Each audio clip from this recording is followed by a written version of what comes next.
प्रधानमंत्री ने देश की जनता को इन्वेस्टमेंट एडवाइस क्यों दी और 5 करोड़ परिवारों को जो इन्वेस्ट करते हैं उनको प्रधानमंत्री ने, होम मिनिस्टर ने स्टॉक खरीदने का आदेश क्यों दिया?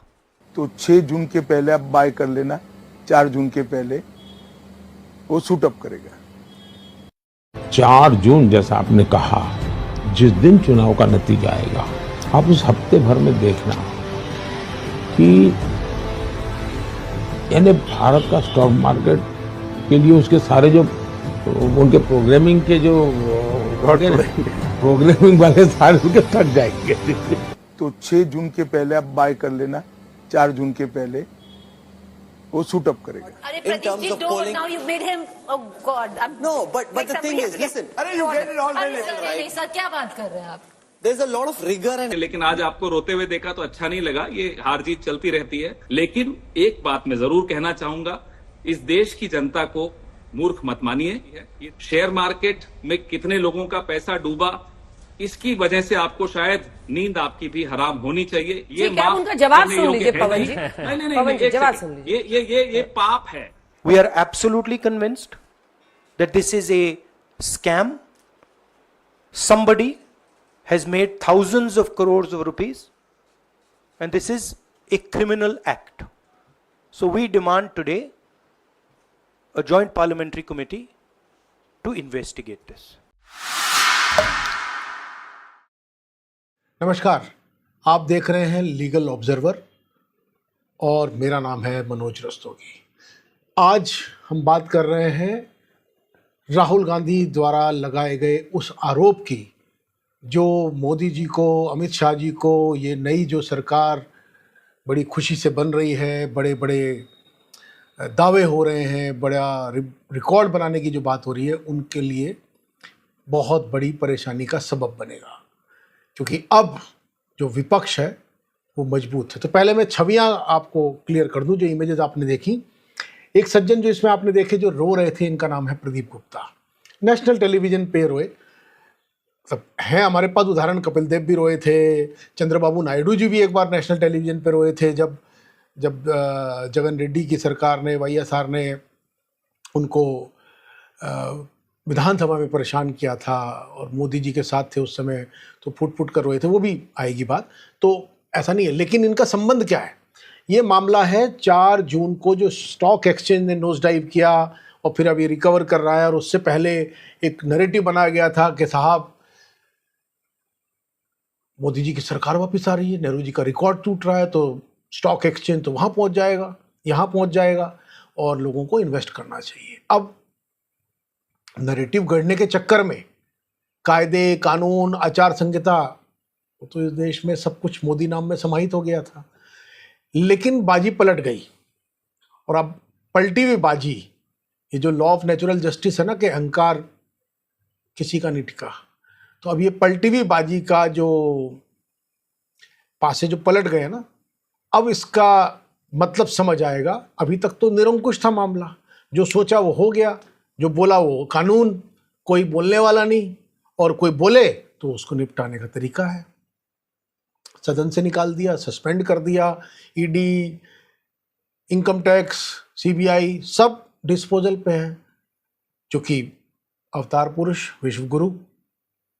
लेकिन कहानी में ट्विस्ट था ना, पिक्चर अभी बाकी है, तो पिक्चर तो अभी शुरू हुई है। ये वही पिक्चर की शुरुआत की, वो देखते ना आप सिनेमा हॉल में, एकदम एक ट्रेलर जैसा क्लाइमेक्स का सीन आता है, तो ये वो है जिसकी धमक, जिसकी गूंज अब अगले सदन में, जो अभी सदन गठित होगा 18वीं लोकसभा, उसमें गूंजेगी, भयंकर गूंजेगी। ये ऐलान हो गया है। तो हाँ, थोड़ा समझाता हूँ आपको मैं।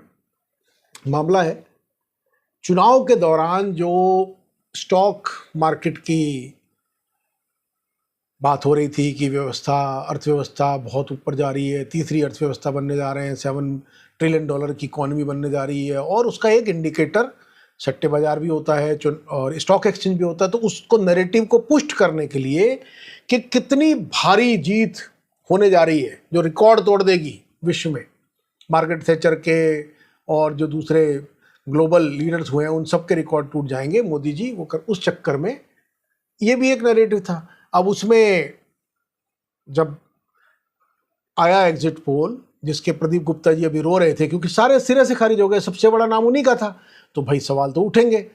अब प्रदीप गुप्ता तो बेचारे सामान्य आदमी हैं, तो अपनी इमोशन उन्हें जिता दी, भारी उनको गलानी का, शर्म का, जिल्लत का, क्योंकि लोगों ने कपड़े फाड़ने शुरू कर दिए टेलीविजन पे। चैनल वालों ने जो कल तक उनके नाम पर कूद रहे थे, आज तक वाले, उन्होंने भी पल्ला झाड़ लिया कि भैया आप बताओ, हमारा तो नाम खतरे में पड़ गया, और इधर तो लोग थे ही, तो बेचारा टूट गया, रो पड़ा। वो बेहतर आदमी है प्रदीप गुप्ता, लेकिन हमारे जो अवतार पुरुष हैं उन्होंने नहीं कहा। उन्होंने तो इसमें भी बताया कि अरे 20-30 सीटें मिल गई तो कूद रहे हैं ये देखिए हमारी तो अभी अकेली भारतीय जनता पार्टी की जो सीटें आई हैं वो समूचे इंडिया ब्लॉक से ज्यादा आई हैं। तो ये बताना इसलिए जरूरी है पृष्ठभूमि में कि ये मामला क्या है। ये मामला है देश के प्रधानमंत्री जी निवर्तमान, जो अब वर्तमान भी हो जाएंगे 9 तारीख को जब उनकी शपथ विधि होती है, अगर तो हो जाएगी, और गृह मंत्री भूतपूर्व अमित शाह जी, दोनों ने चुनाव के दौरान अपने प्रोपेगेंडा का हिस्सा समझते हुए ये भी इस्तेमाल किया कि स्टॉक एक्सचेंज की जो मूवमेंट है वो भी इस बात का सबूत है, तस्दीक कर रही है, टेस्टिमनी है कि मोदी जी को कितनी बड़ी मात्रा में, क्योंकि मोदी की सरकार थी, एनडीए तो था ही नहीं तब, उसे कितना बड़ा बहुमत मिलने जा रहा है, और उसका सबूत, उसका रिफ्लेक्शन मिल रहा है स्टॉक एक्सचेंज के मूवमेंट से। तो उन्होंने पहले ही बोल दिया कि भाई भक्तों अंधभक्तों खरीद लो, जिसे भी पैसा कमाना है ले लो। अब जैसा बताया जाता है, मेरी तो खैर मेरे पास तो कोई ऐसे सोर्सेज नहीं है, तब अमित शाह जी तो शायद स्टॉक से ही कमाया, जो मतलब वो देते हैं ना एफिडेविट चुनाव आयोग में कि कितनी वेल्थ बढ़ गई, तो अखबारों में छप रहा था कि उन्होंने इन स्टॉक्स में उनका जो पोर्टफोलियो है उसकी भी छपी थी कि इतनी उनकी वेल्थ बढ़ गई, उसी से पैसा कमाते हैं, वो उनका एक विशेषज्ञता का क्षेत्र है स्टॉक एक्सचेंज का। मोदी जी का तो पता नहीं है, वो तो झोले वाले फकीर आदमी है, तो उनका कोई पब्लिक डोमेन में स्टॉक वगैरह में नहीं है। हाँ, आरोप तो लगते ही रहते हैं अडानी अंबानी के वाले, वो तो राहुल जी ने ही लगाए और दूसरे लोगों ने लगाए।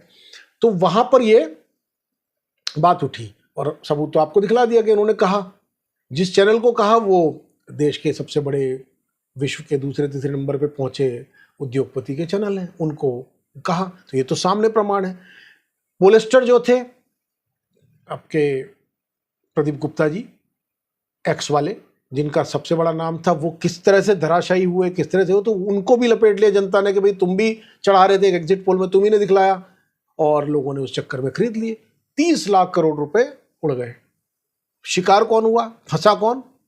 रिटेल इन्वेस्टर, छोटा, जिसको लगा कि मोदी जी जो कह रहे हैं तो बिल्कुल ठीक है, सीधे ही सीधे बोल रहे हैं मोदी जी। नहीं अगर आपको समझ आया तो दोबारा सुनिए पहले क्या कहा था मोदी जी ने और अमित शाह जी ने, जिसका राहुल जी अब इस्तेमाल कर रहे हैं, जिसका राहुल जी ने एक सबूत के तौर पे एक पूरी क्रोनोलॉजी उन्होंने बताई है। हम आगे इस वीडियो में पूरा आपको बताएंगे, पहले जरा बयान सुन लीजिए।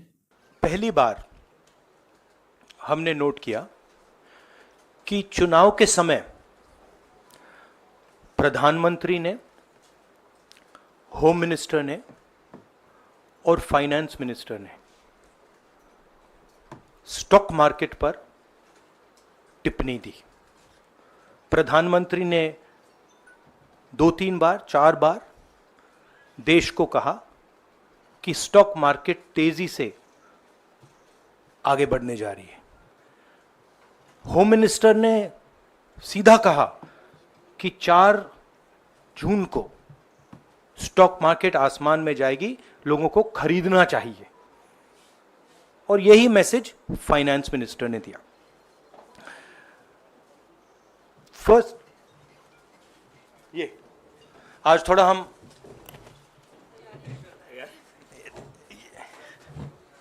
तो ये क्रोनोलॉजी है। अमित शाह कहते हैं बाय शेयर्स बिफोर 4 जून। 19 में नरेंद्र मोदी जी कहते हैं stock market will break records on June 4। फिर 28 मई को रिपीट करते हैं। 1 जून मीडिया झूठे एग्जिट पोल रिलीज करती है। बीजेपी का ऑफिशियल जो इंटरनल सर्वे था वो उनको 220 सीट दे रहा था। तो ये इंफॉर्मेशन बीजेपी के लीडर्स के पास था।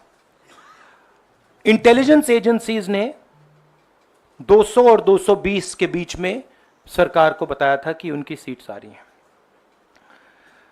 3 जून को स्टॉक मार्केट सारे रिकॉर्ड तोड़ देता है और 4 जून को खटाक से स्टॉक मार्केट अंडरग्राउंड चला जाता है।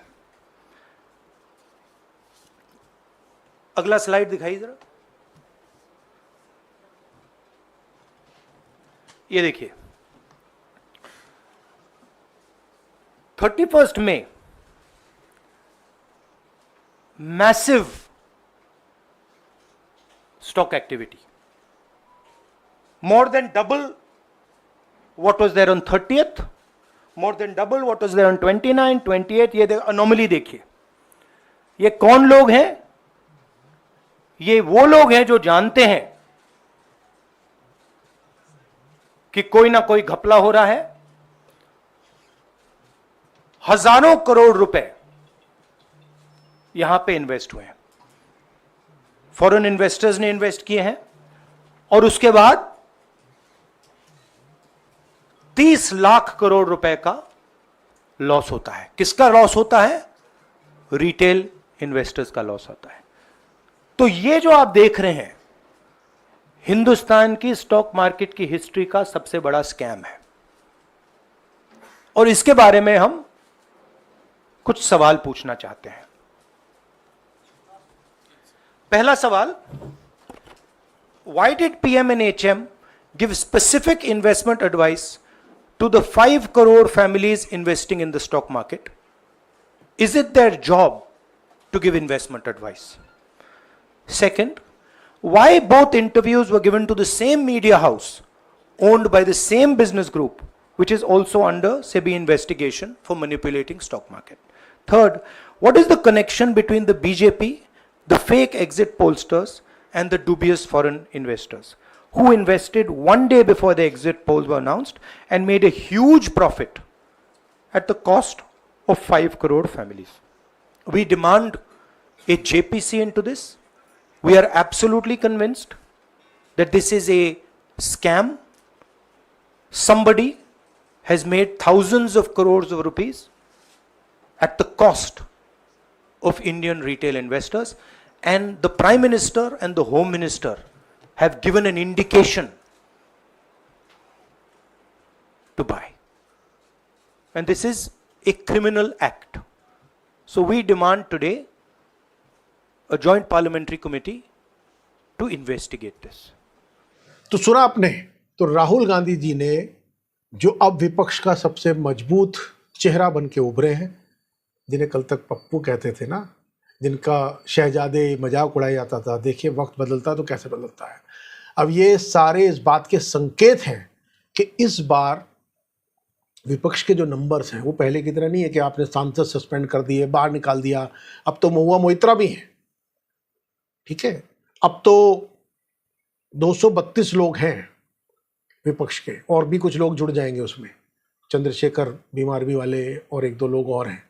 तो कुल मिला के जितने भी हैं इतने पर्याप्त हैं कि अब आप आवाज़ नहीं दबा सकते। अब ये जेपीसी की मांग उठ गई है ना, तो ये बहुत दूर तक जाएगी, क्योंकि अब हर उस चीज़ का जिसका इस्तेमाल इससे पहले हुकूमत ने अपनी आवाज़ बुलंद करने के लिए और विरोधियों की बातों को दबाने के लिए किया था, वो सारे उल्टे पड़ेंगे अब।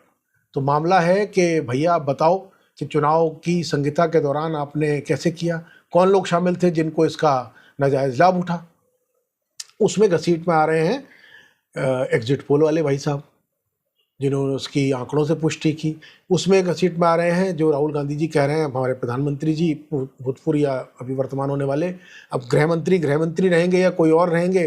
ज़्यादातर तो उम्मीद है गृहमंत्री रहेंगे, ये भी आएंगे क्योंकि उन्होंने भी कहा। तो केवल राहुल गांधी अकेले नहीं है, वैसे मैं आपको बता दूं, जिन्होंने ये बात उठी है, क्योंकि भक्तों को तो लग रहा होगा कि भैया टूट पड़े, थोड़ा सा मौका क्या मिल गया, मोदी जी को 10-20 सीटें कम मिल गई तो सारे कूद पड़े। नहीं, बात वो नहीं है। बात संविधान की है, बात कानून की है, बात यार्ड स्टिक सबके लिए बराबर की है, लेवल प्लेइंग सबके लिए है, कानून तो सबके लिए बराबर है। तो अगर मुझ पर वो लागू होता है तो आप पर भी लागू होगा। और ये तो खुद इन्हीं के लोगों ने कहा था कि मुख्यमंत्री, जब केजरीवाल की बात हुई थी तो कानून मुख्यमंत्री के लिए अलग थोड़ी है, तो प्रधानमंत्री के लिए भी अलग नहीं है, गृह मंत्री के लिए अलग नहीं है, किसी के लिए भी अलग नहीं। सेबी का चेयरमैन हो, चुनाव आयोग का अधिकारी हो या कोई भी हो, अगर उल्लंघन हुआ है तो सबका बराबर है। और कानून में तो जो लोग जानते हैं उन्हें ये बात मालूम है कि आम आदमी किसी के साथ पैसे की अमानत खयानत कर ले, पैसे के लेन देन में कुछ कमी पेशी कर ले तो उसके लिए कम सजा है। लेकिन वो व्यक्ति यदि सरकारी पद पे है और वहाँ रहते हुए अगर अमानत में खयानत कर ले तो उसके लिए क्या सजा है वो भी आप लोग जानते हैं। तो दिलचस्प बात यह है कि केवल राहुल गांधी जी नहीं, सिविल सोसाइटी के बहुत सारे लोग, उसमें भूतपूर्व जो फाइनेंस सेक्रेटरी थे जमाने में भारत सरकार के, डॉक्टर EAS शर्मा, वो भी लगातार अपनी हस्तक्षेप से, अपने जागरूक हस्तक्षेप से वो एजेंसियों का, सरकार का, इनका नाक में दम किए रहते हैं। बड़े बड़े मामले उन्होंने उठाए हैं, ट्रांसपेरेंसी के, RTI के। उन्होंने भी चिट्ठी लिखी, राहुल गांधी ने तो बाद में की है प्रेस कॉन्फ्रेंस, विपक्ष है, उससे पहले वो, क्योंकि उनका ये फील्ड है, वो पहले कर चुके थे। उनका पत्र, उनकी शिकायत चुनाव आयोग को, फाइनेंस मिनिस्ट्री को, सरकार को पहले पहुंच चुकी थी। आप स्क्रीन पे देख सकते हैं। उनसे भी हमने बात की। अब उनसे बात कर ही रहे थे कि उस बीच में राहुल जी की प्रेस कॉन्फ्रेंस आ गई। ये जो हमने EAS शर्मा जी से बातचीत की है वो आप हमारी दूसरी वीडियो में देख सकते हैं कि उन्होंने इसके बारे में पूरा क्या बताया है। वो तो इस मामले के एक्सपर्ट है। उन्होंने भी यही शंका जाहिर की है, उनका भी ये शक है और उनका भी ये ऐतराज है। उसके अलावा वरिष्ठ पत्रकार राहुल देव, प्रांजय गुहा ठाकुर था और तमाम दूसरे लोग हैं। और अभी तो वो लोग भी हैं जिनका पैसा गया उड़ा है, क्योंकि लाभार्थी तो इसमें है। इसके अलावा भी कई जानकार लोग जो मार्केट के मूवमेंट को समझते हैं, स्टॉक ऑपरेटर कैसे ऊपर नीचे काम करता है, और मतलब ये संयोग है कि उसमें स्टॉक्स में जो लोग काम करते हैं वो शाह, मेहता, पटेल, इसी तरह के लोग ज़्यादातर रहे ना, मेहता, अरशद मेहता वगैरह। और ये आशंका कुछ समय पहले से ही लोग जता रहे थे कि स्टॉक मार्केट में वापस हर्षद मेहता जैसा दौर आ रहा है। तो अब असली विपक्ष का, दमदार विपक्ष का स्वाद अब चखेगा, मजा आएगा। आने वाले लोकसभा में गठित हो जाने दीजिए, अब मजा आएगा। अब हिसाब लेगी जनता, अब तो जनता खबर लेगी, संविधान काम करेगा। और जो संस्थाएं, ये उम्मीद भी है, एक भी है इसमें सबक अपोजिशन के लिए भी है। ये केवल एक तरफा नहीं है। यदि जनता ने जो अपेक्षा अपोजिशन को दिखाई है और अपोजिशन को जो ताकत दी है उससे इंच भर भी हिली ना, तो फिर ये जनता उसका भी हिसाब कर देगी।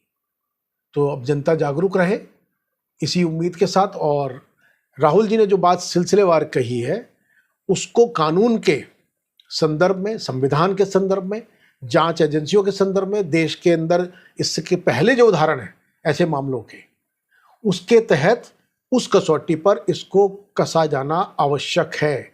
देश को पता चलना चाहिए कि कल तक जो जिस तराजू से बाकी सबको नापा जा रहा था, बाकी सबको तोला जा रहा था, अब उस तराजू में वो लोग जो चाल, चरित्र, चेहरा, चिंतन सबसे अलग, फकीर, झोला की सब दावा करते हैं, वो कहाँ खड़े हैं। तो बहुत कहावतें हैं, आया ऊँट पहाड़ के नीचे, अब पता चलेगा आटे दाल का भाव। अभी क्या खर्च करनी, अभी तो देखते जाइए आगे आगे होता है क्या। तो लीगल ऑब्जर्वर बदस्तूर आपके साथ मुस्तैदी से, चुस्ती से बना हुआ है हर उस बात को आपको बताने के लिए। और हमारा उत्साह किसी दल विशेष, किसी व्यक्ति विशेष के ना तो खिलाफ है और ना किसी दल विशेष या व्यक्ति विशेष या समूह विशेष के समर्थन में। अपनी तो एक ही बात है, हम हैं चौथा स्तंभ, मीडिया। हमें अगर आप सम्मान देते हैं, हमें अगर आप रिकॉग्नाइज करते हैं तो सिर्फ इसलिए कि हमें निष्पक्ष होना चाहिए। हमारी जिम्मेदारी है कि हम सवाल पूछें। उसकी ताकत हमें जनता जनार्दन देती है, देश का संविधान देता है, फ्री स्पीच का जो हमारा मूल सिद्धांत है वो देता है। तो हम अपनी जिम्मेदारी का एहसास रखते हुए उसके तहत सवाल पूछेंगे, पक्ष हो या विपक्ष हो। यदि उसमें कहीं चूके तो आप हमें बताइए, और यदि आपको हमारी बात, हमारा स्टैंड सही लग रहा हो तो प्रोत्साहन भी दीजिए, अपने कमेंट से हमें बताइए, क्योंकि आपके ऊपर जिम्मेदारी है। जरा सी भी दाएं बाएं अगर चीज़ें हुई तो वो जिम्मेदारी जनता की है। नमस्कार।